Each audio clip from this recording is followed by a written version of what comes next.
నరేంద్ర మోడీ సర్కారు ప్రధానంగా అధికారంలో ఉంది. ఎన్డీఏగా ఎన్డీఏలో నువ్వు కీలక భాగస్వామి, నువ్వు బయటకు వచ్చే ప్రధాన భాగస్వామి నువ్వే కాబట్టి బయటకు వచ్చే అని అడిగారు చంద్రబాబుని అమెరికా వాళ్ళు. తెర వెనక నుండి సిఐఏ ఆ కథ నడిపింది. మొన్న మధ్యనే దానికి సంబంధించి అంతర్జాతీయ వార్తలు చూసాం.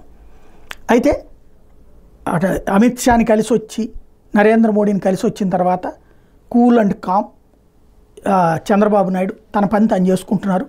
అమెరికా ట్రాప్లో పడలేదు. జేడీయూ నితీష్ కుమార్ని అలాగే ఒత్తిడి తెచ్చింది. కాకపోతే అసలు అక్కడ ఎలక్షన్స్ త్వరలో ఉన్న నేపథ్యంలో బీజేపీ లేకుండా తను సింగల్గా పోతే ఇక శాశ్వతంగా అధికారానికి దూరం అవుతాడు, ఆ తర్వాత ప్రాణాలే పోయినా ఆశ్చర్యపోనక్కర్లేదు.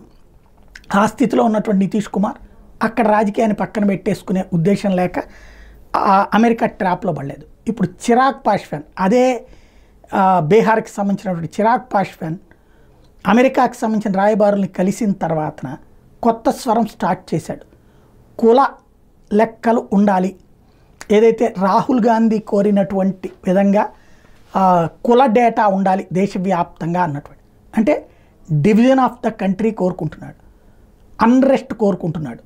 తద్వారా భారత రాజకీయాలలో చంద్రబాబు బదులు చిరాగ్ పాస్వాన్ని వాడే ఓ ప్రయత్నం. బట్ ఈ అస్త్రాల్ని మోడీ ఎలా తిప్పికొడతాడో చూడాలి.